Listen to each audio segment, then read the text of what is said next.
Welcome back to another episode of Christian Natural Health. Today, I'm excited to have Nate Birner with us.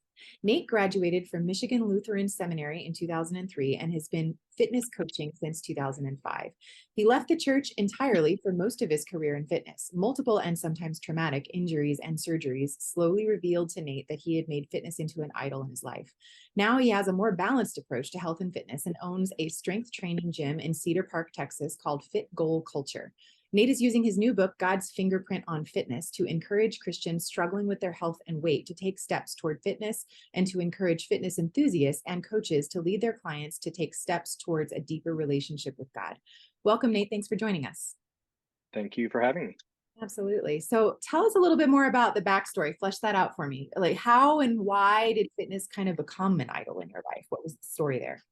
Sure. So I was raised in a Lutheran church. I have my grandpa was a minister at the church I grew up in. I have uncle and cousins are pastors in the Wells Lutheran Synod, teachers. Okay, so for me, that was always just kind of the path I was set on before I even made the decision. Through that experience, I grew up the chubby kid and got started in high school and lost a bunch of weight. So when the time came to go on from seminary to be a pastor, I maybe felt suffocated, ran from God, and moved towards fitness. Now, multiple injuries that happened along the way. At this point, I've had my left hip, both knees, and my left foot reconstructed. An umbilical hernia I'm still dealing with, torn rotator cuff, and a labral tear in my shoulder. And it was really kind of a mess, and got to the place where I was just losing the joy in it. And kind of through all that, found myself at a particularly low point. Finally turned back to God in a prayer that, something to the effect of, if this is all there is, then just take me home.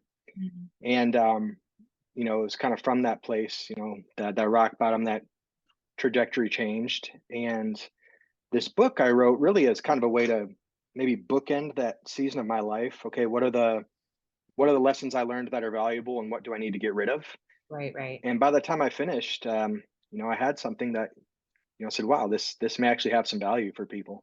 Sure. Yeah, absolutely. So just out of curiosity, what were you doing? Were you doing like bodybuilding or something, or like extreme sports? Kind of evolved. At first, I got into powerlifting in my early 20s. Okay. Then maybe moved to more of a bodybuilding focus. Mm-hmm. These days, I feel like I have a more how do we help the most people? And I think most people, most of the time, some variation of strength training that factors in their joint health and their compliance and all the other realities of life is kind of where I land these days. Okay. So, and then just also kind of curious, what was it you think about fitness that enticed you away from God? Why were those two things mutually exclusive to you at the Yeah, time? no, that's a good question. I think it stems from insecurity and a lack of identity. Um, for me, faith was always just an intellectual practice growing up. I had never made a decision. The concept of a relationship with God is not even a term I had heard until my 30s. Mhm. So I was just searching, why am I here? And it was just a way to validate myself. You found something that you were good at and that you got accolades for, and you dove in. Got it. That's it. Yeah, makes sense. So you kind of gave us a little bit of an elevator pitch for the book, but so who's your target audience? Are you mostly writing to people that are in the fitness industry, or to anybody that's really a big enthusiast, or what was your goal there? Yeah, I don't know that I had a goal in particular, and it's a good question because it's kind of evolved in recent months.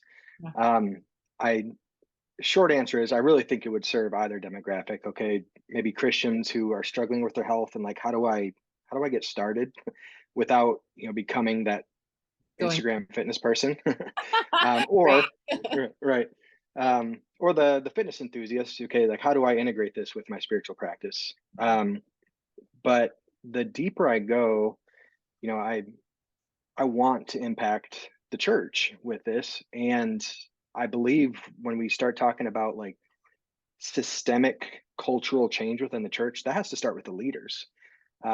So my hope is to get this in the hands of a lot of the pastors out there and maybe shift perspective or uh, hopefully just give it more weight than it's typically given in most churches from my experience. Sense. And so in your opinion, what do you think are some of the big dangers and pitfalls that people tend to fall into in the fitness industry when they start getting going? How do they end up from that to like this becomes their entire life, and how do they navigate it so they don't fall off? Yeah. Well, I think the fitness industry and a lot of the influencers and such tend to funnel people to a place of making fitness their identity. And to be sure, if you make fitness your entire identity, you'll probably be more successful in fitness. Yeah. But if you chase that rabbit to its end, it's an empty place. And so I think to get this started, really needs to begin with your relationship with Christ and your identity in Him.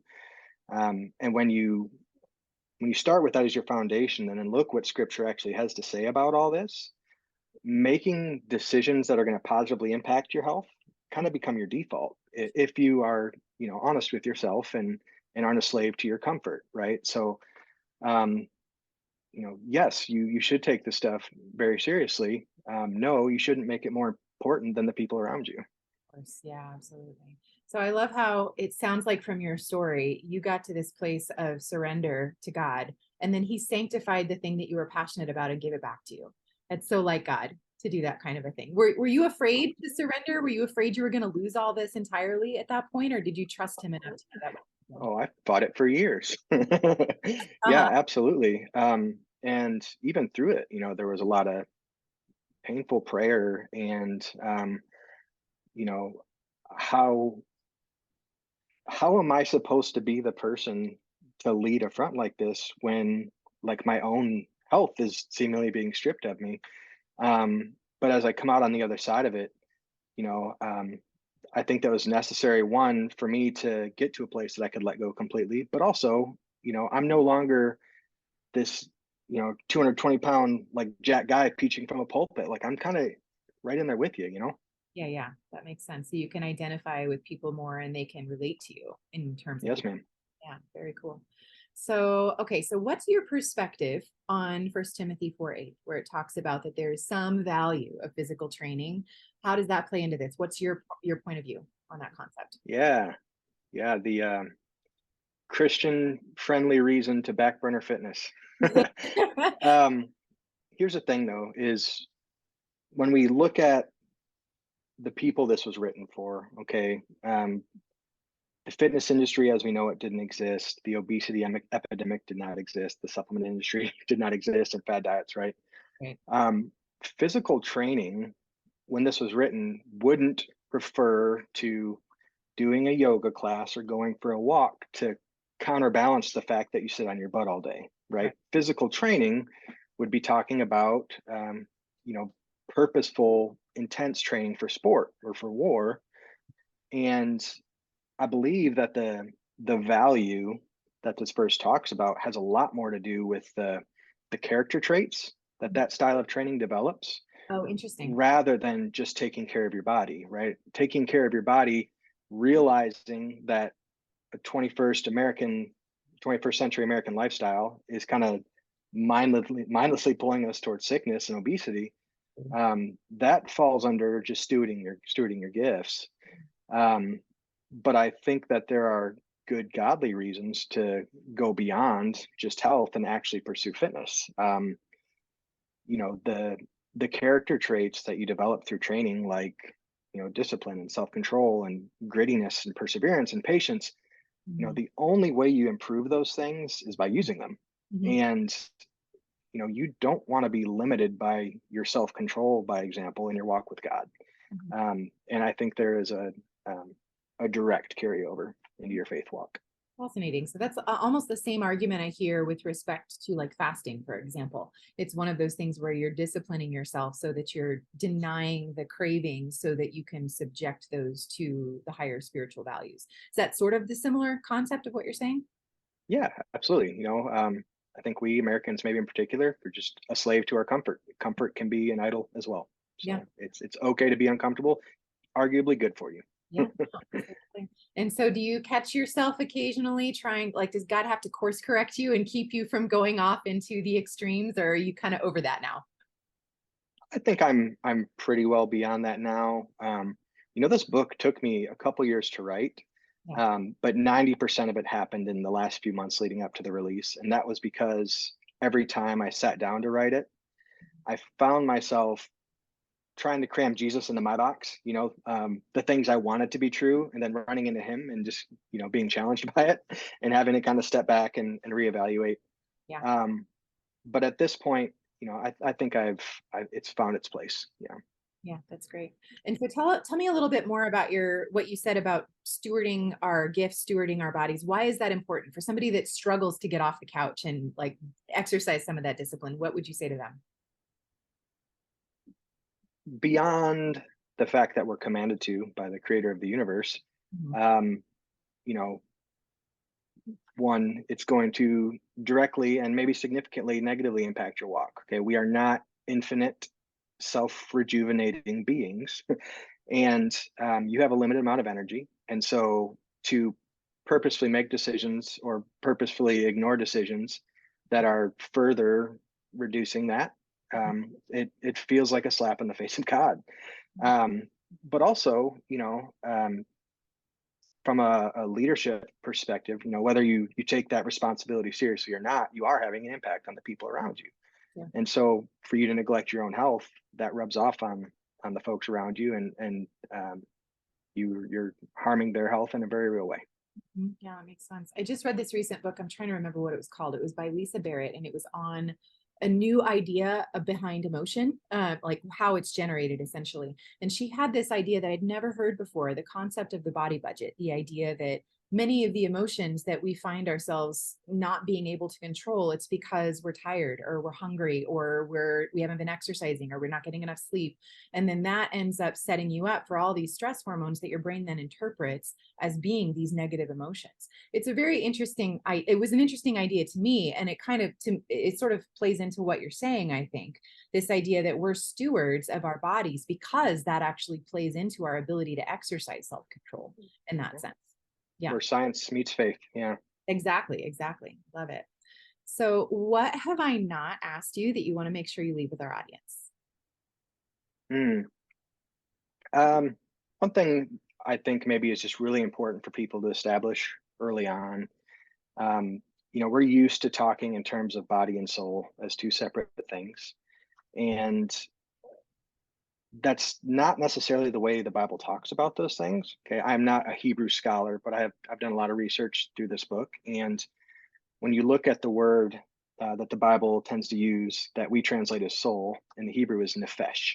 Mm. Um, and it's a pretty flexible word, and it can be translated as people or persons or living being. But you'll occasionally see the equivalent of my nephesh written, but translated it is to me. It doesn't translate to my soul; it translates as me. Um, and when the Bible talks about the spiritual part of us that leaves our body after we die, there's a different word, shade, and it's generally looked at in a bit of a negative light, in that we're not totally who we are in as shade. Okay. Um, and the point I make with all of that is soul. We are intended to be all that we are. Our body is part of that, and it helps us understand why at the end of the time God intends to resurrect us and have physical bodies with him, right?